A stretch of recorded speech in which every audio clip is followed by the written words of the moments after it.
Ex-GF ni Anthony Jennings na si Jam may naging revelasyon sa idinideny na relasyon nila Anthony Jennings at Maris Racal. Sa naging post nga nitong si Jam, ipinakita niya kung saan nagsimula ang hindi magandang relasyon nila ni Anthony Jennings. Siyempre, nandoon ang kanyang pag-unawa. Ibinahagi nitong si Jam ang mga sweet text messages nila Maris Racal at Anthony Jennings na kung saan ay binaliwala niya ito dahil na rin sa mga explanation sa kanya ni Anthony na wala lang iyan. Kailangan niyang i-comfort, pakisamahan si Maris dahil na rin sa kanilang trabaho at baka daw kung ano ang isipin ni Maris. Well, nandyan yung kanilang convo na mga sweet talaga. Mayroon pa nga ditong malamang, mahirap, mahal kita, tapos kailangan kong gawin to, parang nakapako ako sa pader. Ito siguro yung time na itong si Maris ay nasa relasyon kay Rico Blanco.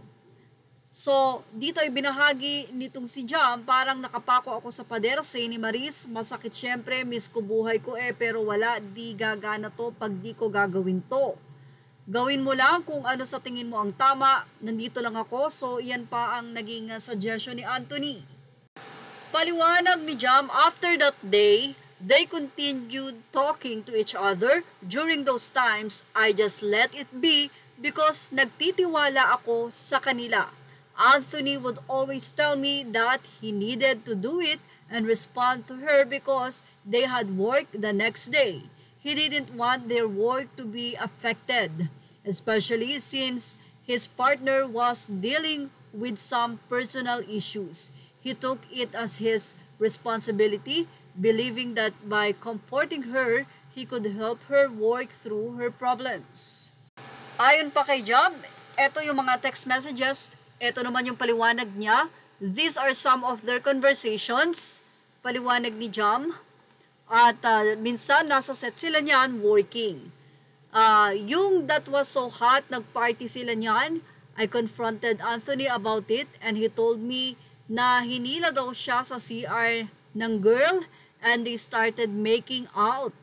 I asked him why did he let her.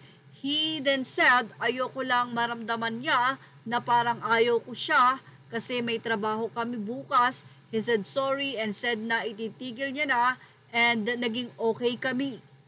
So sa pagpapaliwanag na yun ni Anthony Jennings, may mga text messages pa rin na nakikita itong si Jam pero nagbulag-bulagan siya. Ayon sa kanya, this happened last week of July while they are filming their own movies. Habang nandun sila, nag-uusap sila. So continuous nga ang text messages ni Maris Racal at ni Anthony.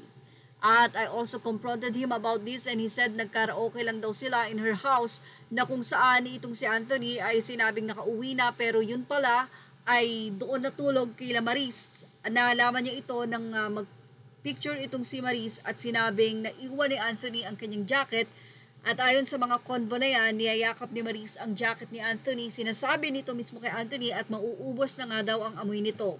Ayon pa kay Maris, sinadya mo na iwan dito yung nasabi ng jacket at kay Anthony naman sinabi nitong babalik siya at doon na lang muna ang jacket na yon. So kahit gano'n na nga ang nangyayari ay nagbulag-bulagan si Jam dahil na rin sa mga assurance na ibinibigay sa kanya ni Anthony. Sa katunayan, mayroon pa silang video call at tuwing may mga ganap o shooting or taping itong si Anthony ay lagi itong tumatawag sa kanyang girlfriend. Kaya naman ayon kay Jamila, maayos sila at sinamahan pa nga siya ni Anthony nang makauwi ito na magpa-MRI. At nashock nga siya nang mag-message si Maris na tinatanong nito kung kamusta na raw si Jam. Well, ito rin ang mga screenshots pa na makikitang sweet na sweet si Maris Racal at Anthony Jennings kahit na nga idinideny ng dalawa at kahit na nga ito ay ipinipilit kay Jam ni Anthony na wala lang to ay naniniwala pa rin si Jam. Until na hindi na nga napigilan pa ni Jam dahil mayroon na ngang photo na nagkikiss na itong sila Anthony at Maris. Ito yung naging story nitong si Maris Racal kung saan nagpasalamat ito na binigyan siya ng cake ni Anthony Jennings. Doon na nga nagdesisyon si Jam na makipag-break kay Anthony. Ibinahagi ni Jam ang kanyang sulat kay Anthony ng pasasalamat na naging maganda ang pagsasama nila sa loob ng 7 taon. Syempre, yun ang i-cherish niya. Mayroon ding naging babala itong si Jam sa mga babaeng katulad niya. Anya, to all the women reading this, don't be like me. It took me 3 long months to finally accept that I was just ignoring the reality of the situation. The sleepless nights, crying and anxiety attacks, and sabotaging yourself for those 3 months. I blamed myself for everything I thought, felt, and saw during that time. I convinced myself I was just overthinking and overreacting because I desperately wanted to see the good in the situation. I allowed this to happen because I thought it was the best way to support them both. Most importantly, I trusted my partner and her as a woman. Patuloy nga sa naging mensahe ni Jam para sa mga kababaihang tulad niya, this isn't easy, especially when he texts me. I catch myself wanting to reply, wishing things could just go back to how they were, but I'm grateful for the people who found strength in my story and whose hearts I've touched. They remind me that sharing my truth isn't just about my own healing. It's about empowering others to find the courage to embrace theirs. So if you ever find yourself in the same shoes as me, I hope you can gather the strength to put yourself first and protect your peace. Well, sa naging revelasyon na ito ni Jam, ano kaya ang masasay dito ng mga netizen? Ano ang masasabi nila matapos nga na ibalandra nitong si Jam ang tunay na nangyari at nagdesisyon siya na tapusin na ang relasyon niya kay Anthony Jenny. Ayon sa mga netizen, say nila, Maris, was he worth all of this for you? OMG!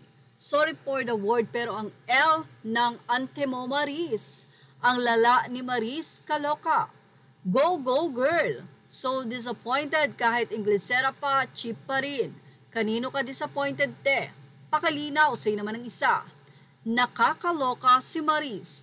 Tapos sasabihin ng mga third na desperadang sad girl itong ex-GF. If there's anything, medyo syong nga pa nga si girl na parang naging blinded pa kahit obvious naman yung ginagawa ng dalawa. Obvious na nga bakit bigyan pa rin ng importansya. Not for it, bahala sila sa buhay nila, bakit ini-stress niya ang sarili niya dyan. Say naman ng isa, move on ka na girl. I feel for the girl, no one deserved this. Eto mga gusto kong babae, palaban. Well, say naman ng iba, nakakasad daw ito para kay Rico. At yan ang ating showbiz top update. Thank you for watching. Images are all credit to the rightful owners.